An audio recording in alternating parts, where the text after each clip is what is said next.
Richard Rick Calloway had spent a lifetime building wealth, ensuring that every detail of his life was controlled, predictable, and convenient. Sitting in his silver Mercedes on the side of a quiet Kentucky road, he tapped his fingers impatiently against the steering wheel. The summer heat pressed in through the windshield, and his attempt to call for roadside assistance had failed. No signal. A flat tire in the middle of nowhere wasn't part of his plan. Just as frustration began to creep in, a figure appeared down the road. A boy, maybe 13 or 14, wearing a faded t-shirt and worn-out sneakers, approached with a confident but easygoing stride. "Got a flat, sir?" The boy asked, his voice steady. Yes, I do," Rick replied, caught off guard by the boy's calm demeanor. "I can help with that," the boy said, kneeling beside the tire. "My grandpa taught me how to change one last summer. Do you have a spare?" Rick gestured to the trunk, watching in surprise as the boy, Jake Carter, worked with quiet skill and precision. He didn't hesitate, didn't ask questions. He simply helped, as if it were the most natural thing in the world. When the task was done, Rick pulled out his wallet, offering the boy a handful of bills. "Here, take this. I really appreciate it." Jake shook his head politely and stepped back. "No, sir. I don't need anything. Just happy to help." Rick stared at him, stunned. He had met countless people throughout his career, investors, employees, business partners, and there was always an expectation in the transaction. But Jake? He asked for nothing. He simply walked away with a smile. As Rick drove off, he kept glancing in his rearview mirror, watching the boy disappear into the distance. That night, sitting alone in his luxurious home, the image of Jake stuck with him. There was something about that boy, his quiet dignity, his selflessness, that Rick couldn't shake. He had spent his life accumulating wealth, yet for the first time in years, he felt like he had encountered something far more valuable. The next morning, Rick Calloway couldn't shake the thought of Jake Carter. There was something about the boy's quiet confidence, his refusal to take anything in return, that lingered in Rick's mind. He had spent his entire career surrounded by people who always expected something: favors, money, influence. But Jake had simply helped and walked away. It gnawed at Rick, leaving him feeling unsettled in a way he hadn't felt in years.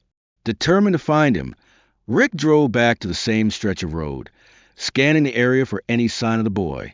Hours passed as he stopped at gas stations and small diners, asking if anyone knew a teenager who liked to help strangers.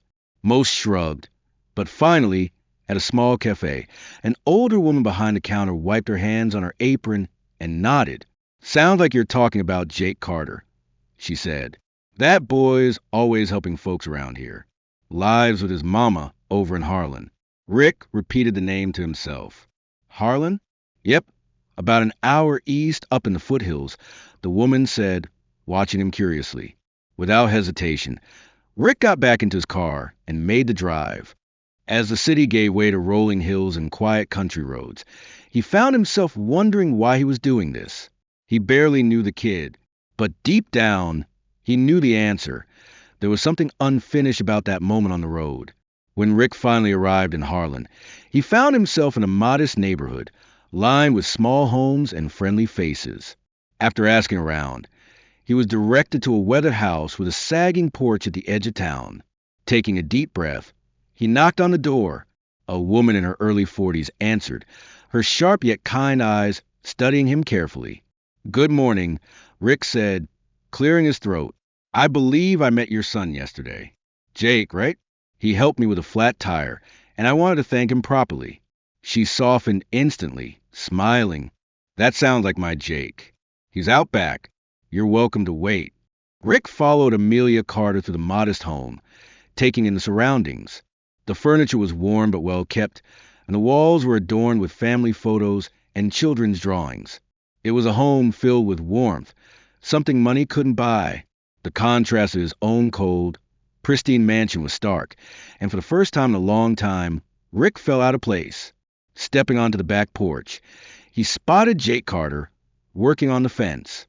The boy's hands were covered in dirt, his brow furrowed in concentration as he hammered a loose board into place. When he noticed Rick, he straightened up, wiping his hands on his jeans. "Hey, mister," Jake said, his tone casual but curious. What are you doing here? Rick hesitated for a moment, then smiled. I wanted to thank you again. You helped me when I really needed it, and I just couldn't stop thinking about it. Jake shrugged, his expression easy. It wasn't a big deal. Rick shook his head. Maybe not to you, but it was to me. He gestured toward the fence. You always was handy? Jake nodded. Mama, and I do most of the fixing up around here. We can't afford to hire folks, so I learned to do it myself. Rick felt a pang of admiration. The boy wasn't just kind, he was resourceful and self-sufficient. He thought back to his own childhood, how his parents had worked tirelessly to build a life for their family. Somewhere along the way, Rick had lost sight of those values, chasing wealth instead. He looked at Jake thoughtfully. I'd like to do something for you and your family. Jake's eyes narrowed slightly. We don't need anything. Rick smiled. I know, but that's exactly why I want to help. From the porch, Amelia called out, lunch is almost ready. Would you like to join us? Rick hesitated. He hadn't been invited into someone's home like this in years. But something about this place, about this family, made him feel welcome. I'd like that, he said, stepping inside. Rick sat at the small wooden kitchen table, the smell of freshly baked bread and roasted vegetables filling the room.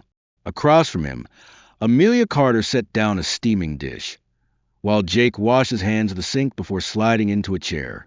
The setting was modest, mismatched chairs, an old but sturdy table, and a few cracks in the walls. But there was a warmth here that Rick hadn't felt in years. It wasn't just the food or the home itself. It was a sense of connection, of family, of something real. As they ate, conversation flowed easily. Amelia shared stories about the town, the struggles of raising a child alone, and the way neighbors looked out for each other. Jake, full of youthful enthusiasm, talked about his love for fixing things, how he had learned from watching his grandfather, and how one day he wanted to build something of his own. Rick listened intently, feeling something shift inside him. He had spent decades surrounded by powerful businessmen, negotiating million-dollar deals, yet none of those conversations had ever felt as meaningful as this one. Here, in this humble home, he saw something more valuable than all his wealth, resilience, kindness, and a deep appreciation for life's simple blessings. After lunch, as Amelia cleared the table, Rick turned to Jake.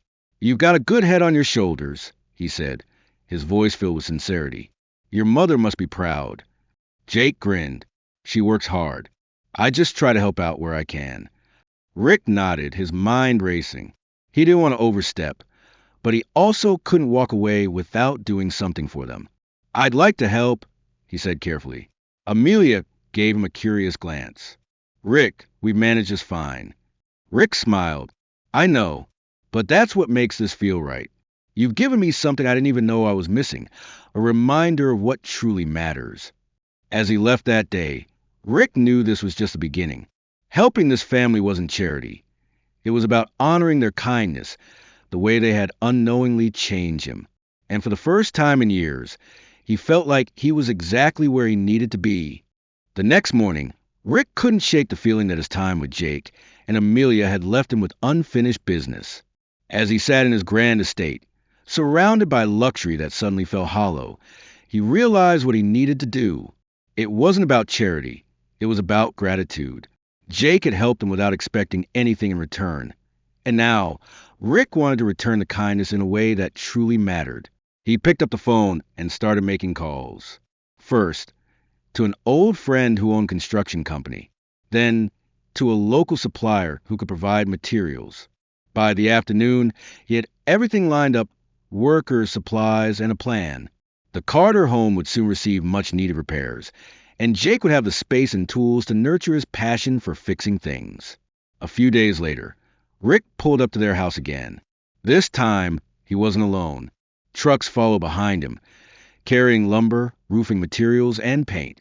Amelia stepped onto the porch, her eyes wide with confusion.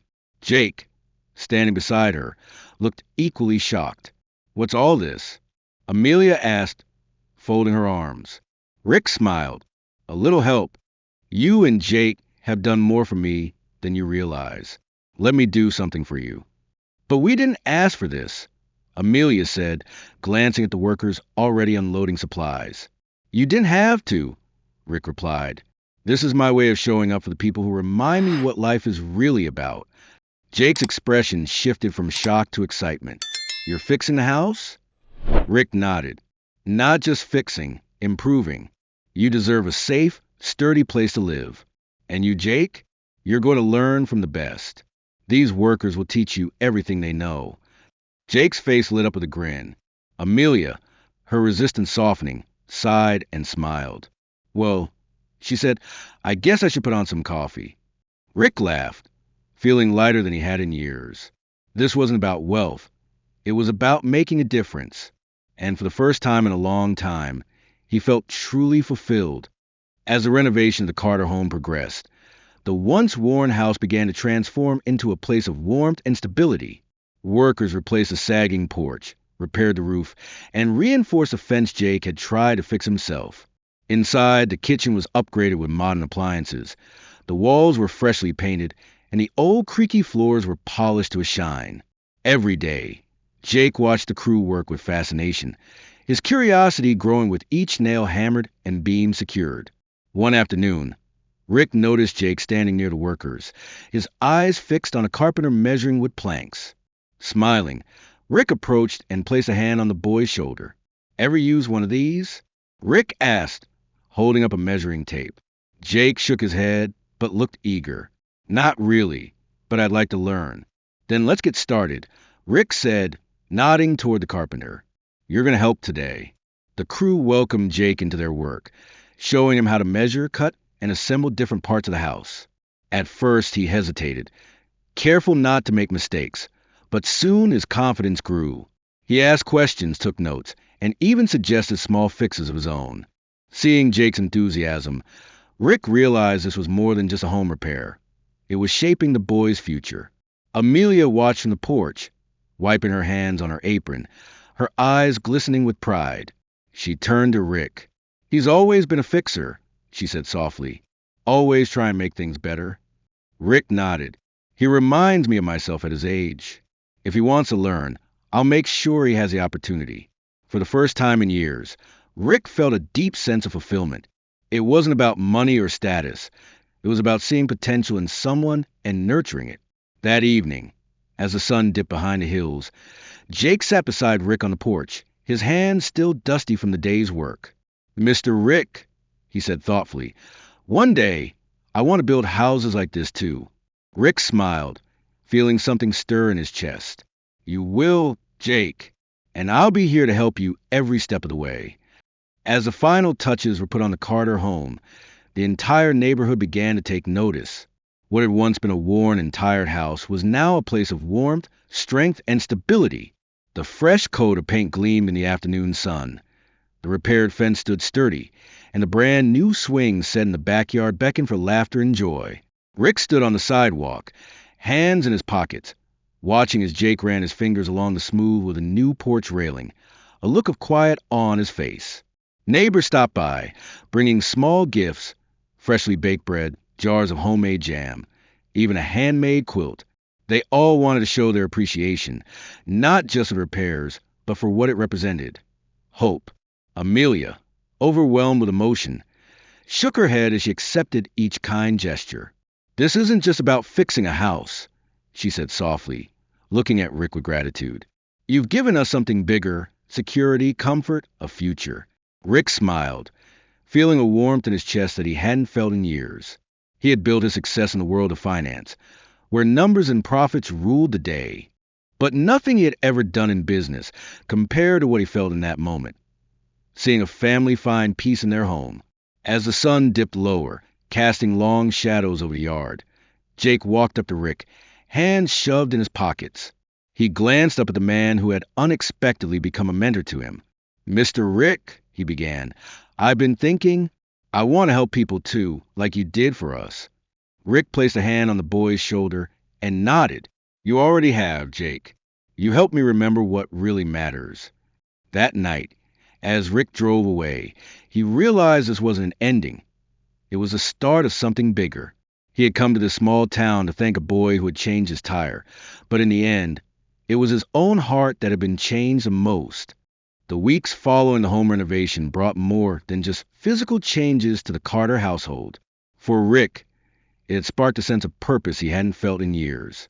His visits to Harlan became more frequent, not out of obligation, but because he felt drawn to the town and the people within it. He had spent decades chasing wealth, believing that success was measured by the size of one's estate or the numbers in a bank account. But here, in this quiet town with its modest homes and tight-knit community, he had found something he never realized he was missing: connection. Jake, too, had changed. His natural curiosity had blossomed into a passion, inspired by the renovation of his own home. He spent hours asking the workers about construction techniques, watching their every move with wide-eyed fascination. Seeing this, Rick decided to take action. He arranged for Jake to spend time shadowing the builders who had worked on his house, learning hands-on skills that might one day shape his future. Amelia, ever the proud mother, watched her son's excitement with a grateful heart. "You didn't just rebuild our home," she told Rick one evening, standing on the freshly repaired porch. "You helped build a future for my son." Rick waved off the praise, but inside, her words stuck with him. What had begun as a simple act of gratitude had turned into something much larger, an opportunity to make a real difference. One afternoon, as Rick was preparing to head back to his home in Lexington, Jake ran up to his car. "Mr. Rick," he said, his voice steady, "I'm going to be like you one day. I'm going to help people."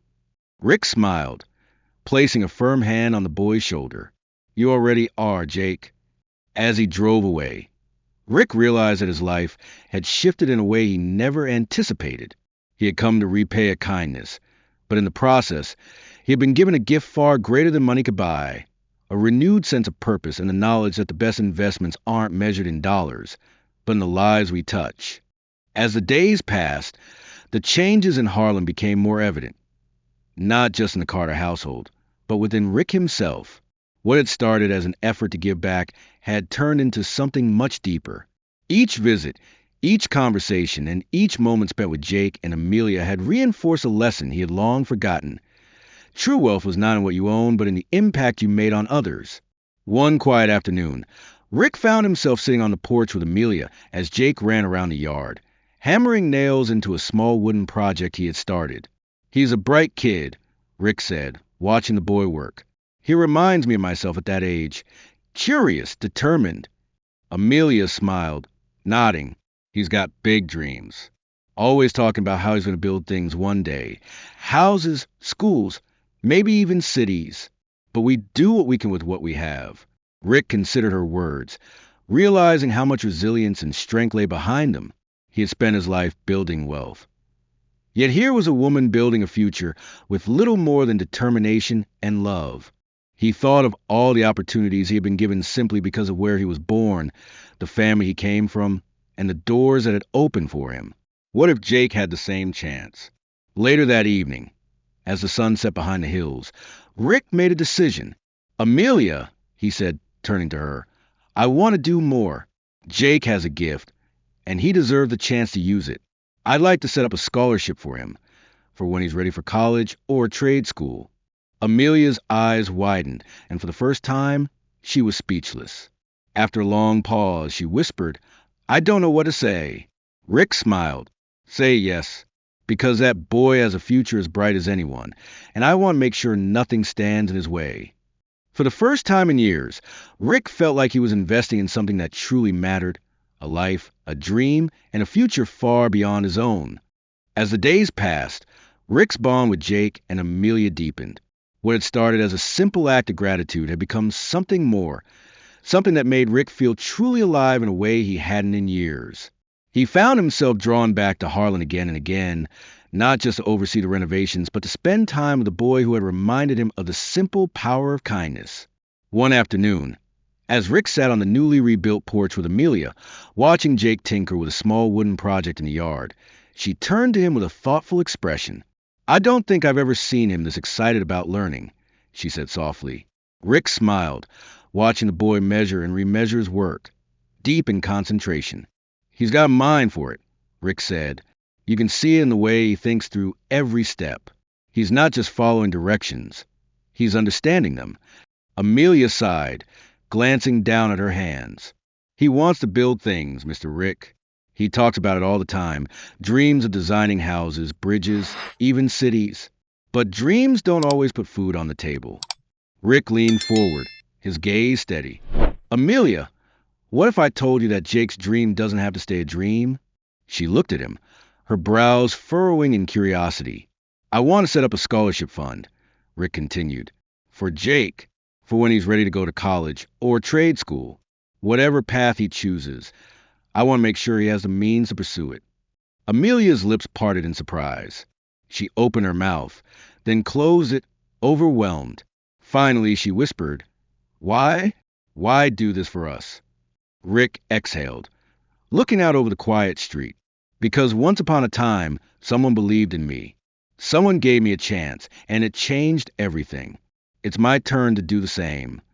Tears shimmered in Amelia's eyes as she nodded.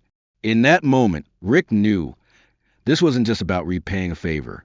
It was about building a legacy of kindness, one life at a time. As we grow older, we often reflect on what truly matters in life. The story of Rick and Jake reminds us that kindness, gratitude, and human connection far outweigh material wealth. In our younger years, we may have spent time chasing success, but as we look back, the moments that stand out are the ones where we made a difference in someone's life. A simple act of kindness, like helping a stranger, can create ripples that touch many lives. One personal lesson I take from this story is that giving does not always have to be financial. Sometimes, sharing wisdom, offering encouragement, or simply listening can mean the world to someone. In my own life, I've realized that small gestures like mentoring a young person or helping a neighbor can bring more fulfillment than any amount of money. For those of us who have lived long enough to see both struggles and triumphs, the best way to leave a legacy is through the kindness we extend to others. The joy of giving, of lifting someone up without expecting anything in return, is what truly gives life meaning. No matter our age, we still have the power to inspire, teach, and make the world a better place.